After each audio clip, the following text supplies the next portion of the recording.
High,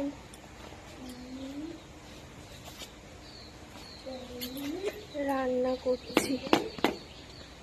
চলো তোমাদের একটা জিনিস শেয়ার করি তোমাদের সাথে।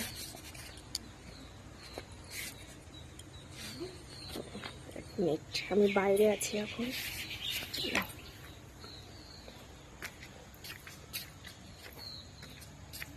এইগুলো কি?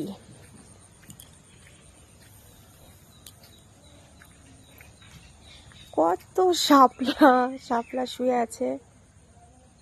কারোর যদি দরকার পড়ে তো চলে আসতে পারো আমাদের বাড়ি।